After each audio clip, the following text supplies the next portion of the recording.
It was a quiet Sunday morning when everything started. The kind of morning where the sun filters gently through the blinds. Birds chirp in the distance, and the smell of fresh coffee makes the house feel alive. I was watering my small backyard garden, something I looked forward to every weekend. It wasn't a big garden, just a few rows of tomatoes, basil, some wildflowers, and a little stone pathway I had placed myself. Nothing extravagant, but it was mine, peaceful and private. The neighborhood was usually calm, the kind of place where people nodded politely when walking their dogs, or waved from their porches. But it had changed over the past few months, slowly, subtly. Ever since our HOA elected a new president, Mr. Richard Manson, things began to feel, different, stricter, colder. He wasn't rude exactly, just always watching, always walking around with his clipboard, peering into people's yards, taking photos on his phone. He claimed it was for community standards, but it started to feel like surveillance, not care, control. At first, it was little things. Notices about trash bins being out too early, letters about lawn height, warnings about flags or garden decorations not being approved. I tried to ignore it. After all, every neighborhood has rules, right? But then I received a written violation in my mailbox saying my backyard shed needed to be repainted, even though it was barely visible unless someone came behind the fence. And that's when I started wondering, how would he even know? It wasn't possible to see that part of my yard from the street. The only way to get that angle would be from inside the fence. I brushed it off. Maybe he'd peek through the side gate. Maybe someone complained. I repainted the shed just to avoid the hassle, but it felt wrong, too invasive, too personal. Then one afternoon, while returning from the grocery store, I noticed the back gate slightly open. I always locked it, always. It was part of my habit. My brother taught me to be mindful, especially since he works for the FBI. Not that I ever expected trouble, but you learn from people like him how to spot when something doesn't add up. I asked my neighbor across the alley if she'd seen anyone around. She paused, then nodded. Said she thought she saw Richard, the HOA president, back there that morning. Said she didn't think much of it because he walks the neighborhood. All the time I was furious. Not enough proof to accuse him outright, but enough to feel deeply uncomfortable. I called the HOA office and left a message. No reply, so I installed a small security camera hidden just above my shed. Not because I expected more, but because I needed peace of mind. Days passed, maybe a week. I began to forget about it, assuming it was a one-time thing, until one Friday morning. I checked the footage just out of curiosity. What I saw sent a chill through me.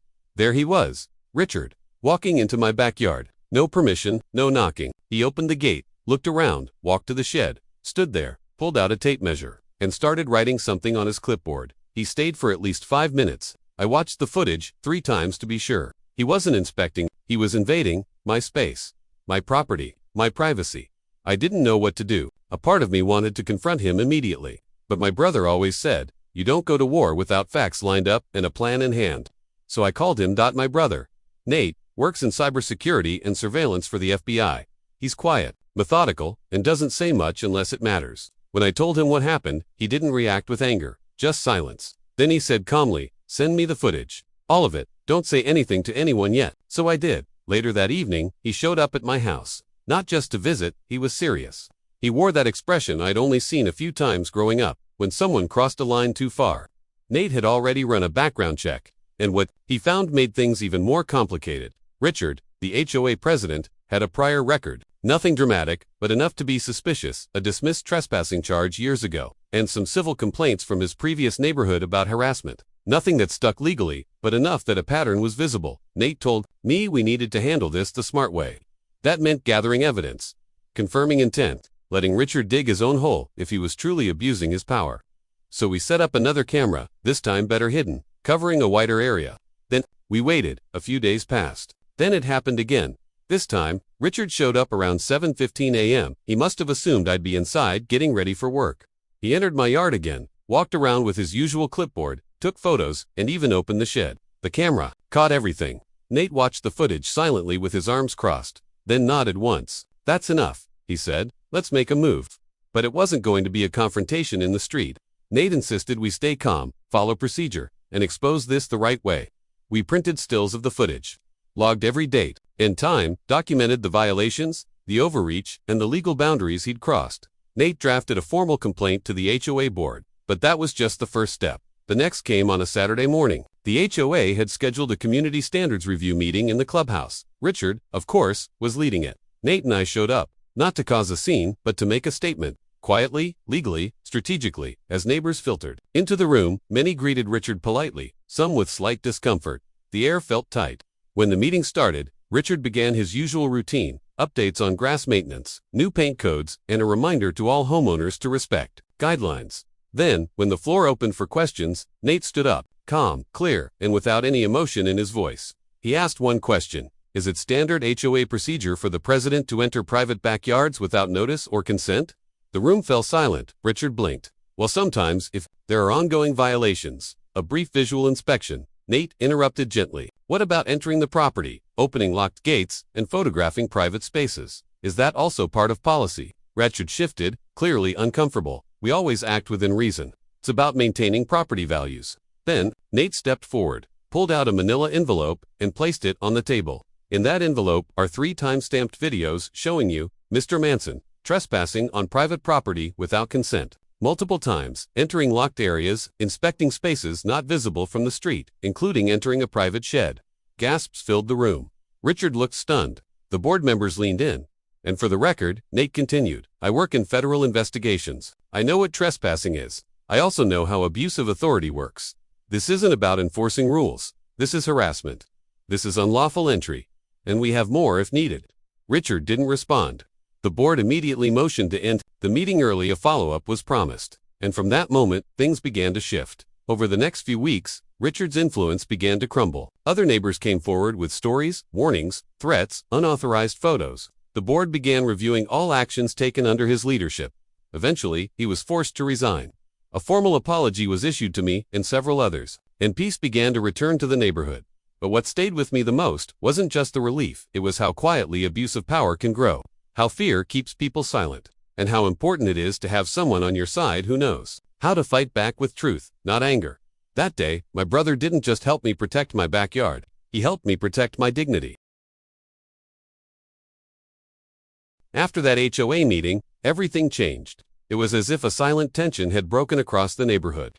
For months, people had been walking on eggshells around Richard, quietly enduring his rules, hoping to stave off his radar. But the moment Nate stood up and laid down the evidence, it opened a door no one could close again. The room hadn't erupted in applause, but the message was clear. People saw the truth. They saw the kind of man Richard really was, not the polished, clipboard leader he pretended to be. The board promised to launch an internal review, but I could already feel the shift in power. Neighbors who once avoided eye contact were now nodding at me with quiet respect. The older couple across the street brought over a pie the next day, and, while handing it to me, the wife whispered, "We always thought he was overstepping, but we didn't know what to do." Others shared similar stories. A young couple said Richard had scolded them for painting their front door to bright. A single mom said he made her take down her kids' soccer net from their backyard, calling it an eyesore. One by one, the stories came out, and every single one pointed to a pattern, not just enforcement, but intimidation. Meanwhile, Nate didn't slow down. He filed an official report with the county, documenting the trespassing incidents. Though Richard hadn't caused property damage, the repeated unauthorized entries into private property were serious, especially since he was acting under the banner of the HOA. Nate made it clear, this wasn't just a nosy neighbor situation. This was someone abusing authority under the pretense of leadership. A few days later, we were contacted by a local attorney representing the HOA board. She thanked us for the evidence and confirmed that Richard was being investigated internally. She asked if we'd be willing to provide more details for the record. Nate agreed, under the condition that everything be documented and that homeowners affected by Richard's actions be formally notified of their rights. It wasn't about revenge, it was about accountability. And making sure this wouldn't happen again. In the meantime, Richard went quiet. No more walks, no more clipboards. His presence vanished from the streets like a shadow that had finally been pushed back by sunlight. But just as things seemed to be calming down, something unexpected happened. One evening, I came home to find a letter taped to my front door. Not mailed, taped, in handwriting. No signature, just a short message that read, "You think this is over. You'll regret embarrassing me." I stood there for a long time, just reading it. My stomach turned, fear mixed with anger. I called Nate immediately. He came over within the hour, inspected the area, took the note for fingerprints, and checked the cameras. Luckily, the front porch cam had captured someone walking up, hoodie pulled low, head down, but the posture was unmistakable. It was Richard. He may have stepped back from the HOA, but he hadn't let go of his bitterness. Nate didn't waste time. He submitted the footage and note to local authorities and contacted the HOA attorney. This wasn't just trespassing now, it was harassment. It crossed a new line. He told me calmly, This is why we follow procedure. Now he's done it again. And this time, he'll face real consequences. Within 2 days, police visited Richard's home. They questioned him about the note. He denied it, of course, but couldn't explain the camera footage showing him on my porch at 10:43 p.m. The officers didn't arrest him then, but a restraining order was filed. He was formally banned from coming within 100 feet of my property. The HOA board, realizing the extent of the issue, held a private vote and officially removed Richard from all leadership roles. A new interim president was appointed, a soft-spoken woman named Janice, who had lived in the neighborhood for nearly 2 decades. She reached out personally, apologized for what happened, and said they would begin reviewing all HOA enforcement policies. The neighborhood slowly began healing. People started talking again, exchanging stories, helping each other out with small projects. Without Richard's looming presence, the air felt lighter. Even little things like kids playing in their yards or neighbors leaving decorations up past sunset didn't cause drama anymore. For the first time in a while, it felt like a community again. Nate stayed around for a few more days to make sure everything settled down. He wasn't one for praise or emotional speeches, but one evening, while we sat on the porch watching the sun set behind the trees, he finally said, "Most people don't push back because they don't know how. They just want peace. But peace without boundaries isn't real peace, it's just quiet control." That stuck with me. A few weeks later, the HOA sent out a newsletter announcing new policies. From now on, no board member could enter private property without written permission. All violations had to include photo evidence from public view only, and any dispute had to go through a formal review process with at least 2 board members present. It was real change, and it happened because one person chose to speak up and had someone standing beside them who knew how to handle things the right way. Still, I couldn't help but wonder how long Richard had been getting away with it. How many other neighborhoods had he controlled before us? How many people had just given in because they didn't want trouble? It reminded me that the real danger isn't always loud or violent. Sometimes it wears a smile, carries a clipboard, and hides behind rules. Weeks turned into months, and life returned to normal. My garden grew. The neighbors held a small block party. Even Janice, the new HOA president, came by with a plate of cookies and asked for feedback on some community upgrades. Things weren't perfect, but they were better. More human. And one afternoon, as I sat in my yard, coffee in hand, I realized something. My space, the one Richard had tried to invade, felt sacred again, because I had defended it. Not with shouting, but with truth, with help, with quiet strength. If there's one thing I've learned from all of this, it's that standing up for yourself doesn't mean fighting loud. It means standing firm, knowing your rights, and refusing to let someone else decide what you're allowed to feel in your own home. And sometimes, the difference between being silenced and being heard is just one person, a brother, a friend, standing beside you when it matters most. The weeks after Richard's removal from the HOA were strangely quiet, but not in the same tense way they were before. This was a better kind of quiet one without suspicion. Neighbors started waving again. Small conversations returned to the sidewalks, and you could hear laughter from backyards instead of doors slamming or blinds closing. Still, the impact of what had happened hadn't faded. The truth is, when someone has had power over others for a while misusing it, manipulating rules, you can't just erase that overnight. Trust doesn't come back instantly. It has to be rebuilt, and that's exactly what the new HOA team tried to do. Janice, the interim president, kept her word. She started attending to issues that mattered. Broken community benches were repaired. The neighborhood park received fresh mulch and flowers. Instead of threats, the HOA sent out friendly notices reminding residents about upcoming events, new improvements, and invitations for feedback. For the first time in years, people felt like they had a voice. One afternoon, Janice stopped by my house again. She brought along another board member, a quiet gentleman named Tom. They wanted to talk, not just about what happened, but about moving forward. Janice asked if I'd be willing to meet with the full HOA team and give my input on how they could improve transparency. I was surprised but agreed. At the meeting the following week, I shared everything how Richard's behavior affected not just me but the atmosphere of the neighborhood. Nate helped by showing the timeline of incidents and the evidence that forced Richard out. We weren't trying to shame anyone. The goal was change. We spoke about boundaries, about legal limits, about respect. To my surprise, a few other neighbors showed up to that meeting as well. One woman talked about being threatened with a fine for having a bird feeder. Another older man said Richard made him take down a swing he'd built for his granddaughter. The stories poured out, not angrily, but honestly. Everyone just needed a space to finally speak. Janice and her board took notes. They listened. That, more than anything, was powerful. Because listening was something no one had done in a long time. In the days that followed, they sent out surveys asking residents for their top concerns. The results shaped a new list of HOA goals. Protect homeowner rights. Promote safety without surveillance. Prioritize repairs over rules. They even held workshops on homeowner laws. inviting a local lawyer to speak about property rights, code enforcement, and dispute resolution. It was more than anyone expected, but it worked. People began to feel safe again. Meanwhile, Richard had all but disappeared. Rumors floated around that he'd moved in with a relative a few towns over. We later found out he'd been fined by the county for violating trespass laws and had received a warning letter from local law enforcement. It wasn't jail, but it was a record and it would follow him. For a man obsessed with control, that was punishment enough. One morning, Nate and I sat on the back patio having coffee. He had stayed longer than planned, just making sure things were fully settled. I thanked him again for everything, but he shook his head. This wasn't just about you. This was about how people give up their peace too easily. All it takes is one person abusing a title. That's all, and most folks don't know how to stop it. That line stuck with me, because he was right. Abuse of authority doesn't always look dramatic. It doesn't have to shout. Sometimes it smiles, uses polite language, sends typed notices, but underneath it, there's pressure and fear. And unless someone says enough, it continues, quietly, just like it did here. Until it did it, single quotes T.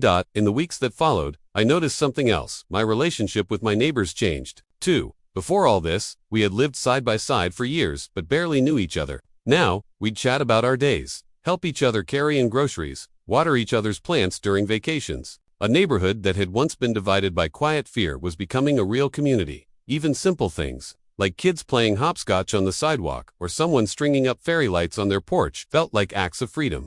People weren't worried anymore, because they knew where the line was now, and more importantly, they knew someone would stand up if it was crossed again. The HOA posted a formal list of newly approved changes. One of them was a homeowner's bill of rights, clearly written, easy to understand, distributed to every house. It outlined what board members could and could not do, how complaints would be handled, and who to contact in the event of a dispute. They even added a rotating homeowner committee to ensure the board stayed accountable. Each month, a new resident could sit in on meetings, observe, and offer suggestions. When Janice asked if I'd be willing to sit on that committee for a month, I agreed. Not because I wanted a title, but because I wanted to help keep the balance. No more unchecked power. No more backgate inspections. The first meeting I sat in on was quiet. Most of the discussions were about parking, landscaping budgets, and upcoming community events. But still, just being there felt important. Watching, listening, ensuring the past didn't repeat itself. One of the best moments came during our annual fall picnic. It was the first time the event had been held since Richard left. Before, people rarely came out. But now, the turnout was huge. Tables lined the street. There were games for kids, barbecue grills, smoking, music playing softly in the background. Someone brought a karaoke machine. Even the most reserved neighbors showed up and smiled. A woman I'd never spoken to before approached me with a paper plate of cookies. She said quietly, "Thank you for what you and your brother did. We all felt it. We were just afraid to say anything." I smiled and told her, "You're welcome." But it wasn't just us. All it took was someone being willing to face it. And now, everyone's a little braver. When the sun began to set that evening, I looked around. I saw kids running with balloons, grandparents dancing, young couples laughing, and I realized this was how a neighborhood should feel. Not like a place you survive quietly, but a place you live fully. It reminded me that sometimes the biggest changes come from the smallest actions. One door opens, one video is recorded, one person stands up and says, "This isn't okay." And when they do, others follow.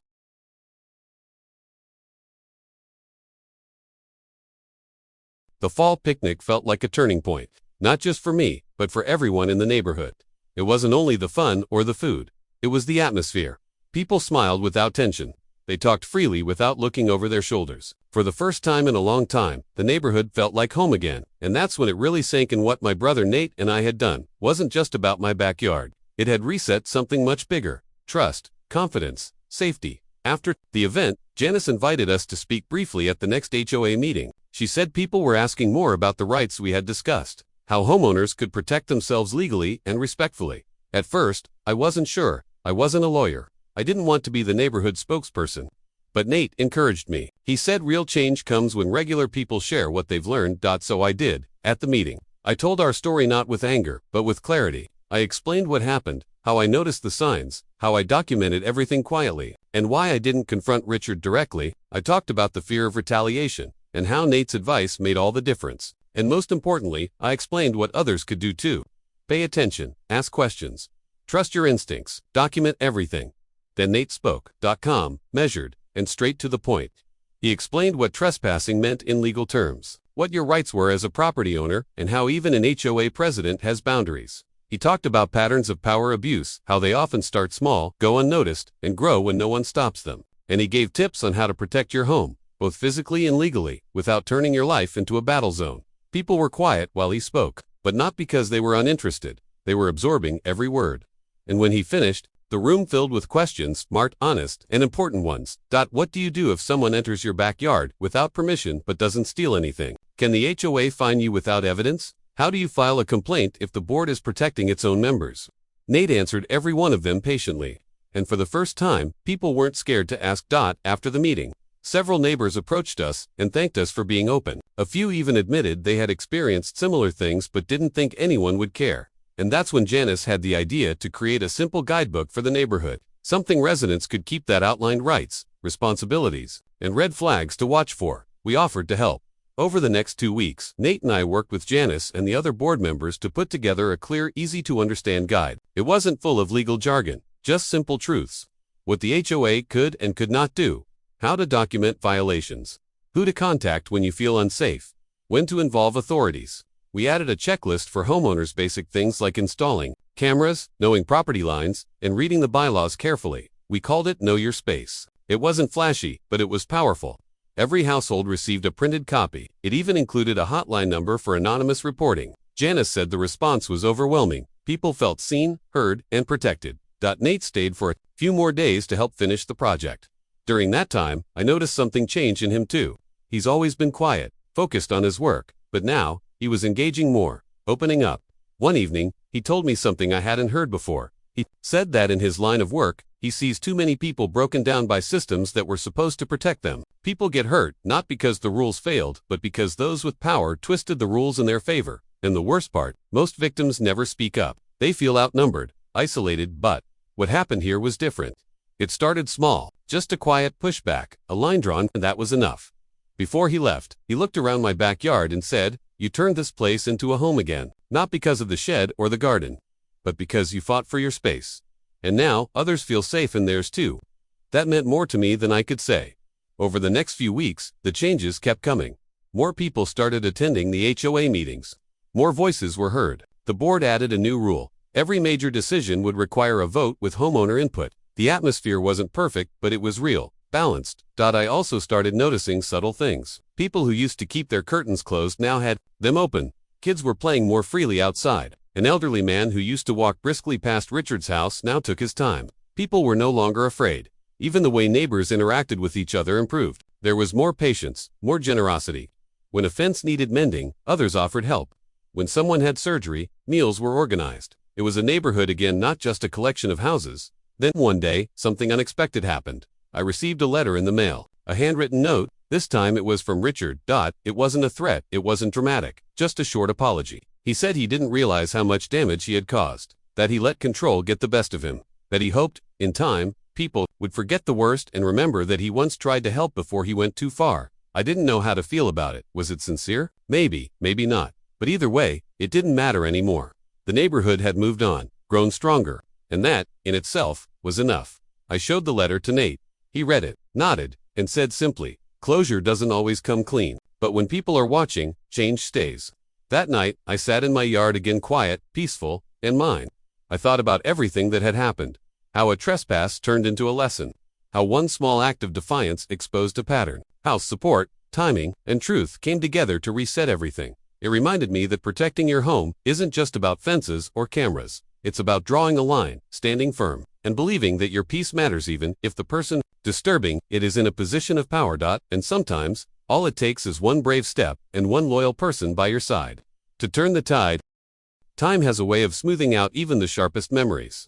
But there are some stories that stay vivid, not because they hurt, but because they changed you. It's been months now since everything happened, since Richard trespassed into my yard, since Nate stepped in, since the neighborhood finally stood up for itself. And in that time, I've thought a lot about how something so small could ripple into something so big. That all started with a man crossing a line. Not a dramatic event, no big crash, no fire, just quiet footsteps where they didn't belong. A presence that shouldn't have been there. It would have been easy to ignore, to brush it off, to say, "It's just the HOA president, probably checking on something." But I didn't. I trusted that feeling in my chest that said, "This isn't okay." That decision to act instead of ignore set off everything that followed. And in that decision, I learned something deeply important. You don't have to raise your voice to make a stand. You just have to stay steady. And, when possible, surround yourself with people who know how to help you do it the right way.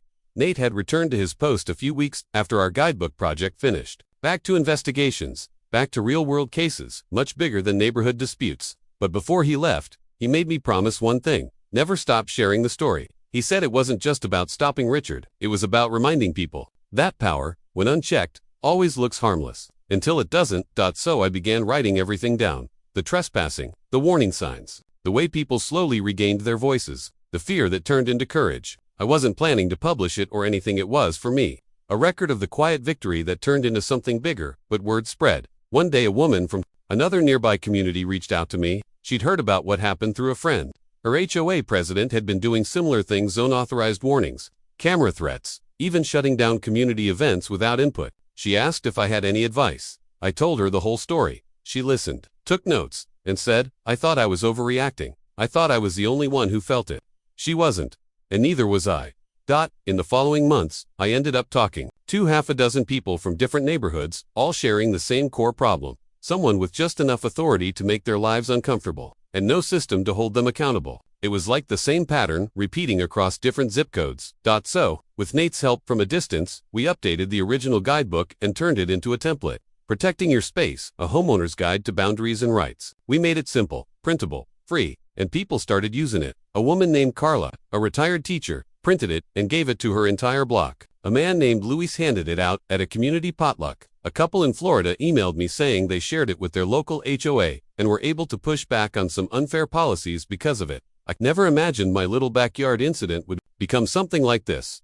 Meanwhile, our neighborhood had fully transformed. New fences were built, not to keep people out but to mark safety. New board members rotated regularly. The anonymous suggestion box was always full, and the yearly fall picnic became a tradition, not a surprise. Kids grew up seeing their parents talk openly at meetings. Teenagers volunteered to help at events. People actually looked forward to the HOA newsletter. The most surprising moment happened on a Saturday afternoon.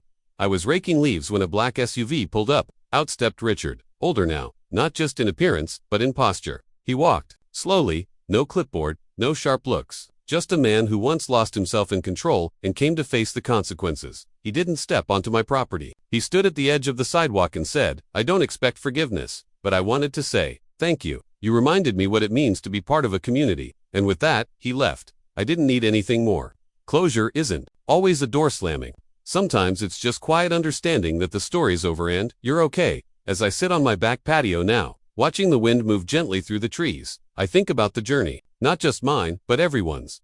The neighbors who spoke up, the board that listened, the people who stopped looking down and started looking around. I realize we're all caretakers of the spaces we live in, not just the walls and gardens, but the energy, the trust, the safety, and that only happens when people are willing to pay attention, to notice, to speak, to protect. If someone had told me a year ago that a simple act of trespassing would lead to community reform, legal awareness, and the rebuilding of neighborly connection, I wouldn't have believed it. But now I know. Real power isn't in the titles, it's not in the clipboards or the policies. It's in knowing what's right and refusing to let it be pushed aside. So if you're listening to this and you're facing something that feels unfair, if someone in your life is crossing lines, slowly tightening rules, making you doubt your instincts, remember this: you're not alone. Trust what you feel. Document what you see. Ask for help. Speak softly, but stand strong. Because sometimes, the peace in your home depends on one choice. The choice to say, "This is my space, and I will protect it." That's what I did, and it changed everything. Thank you for listening to this journey.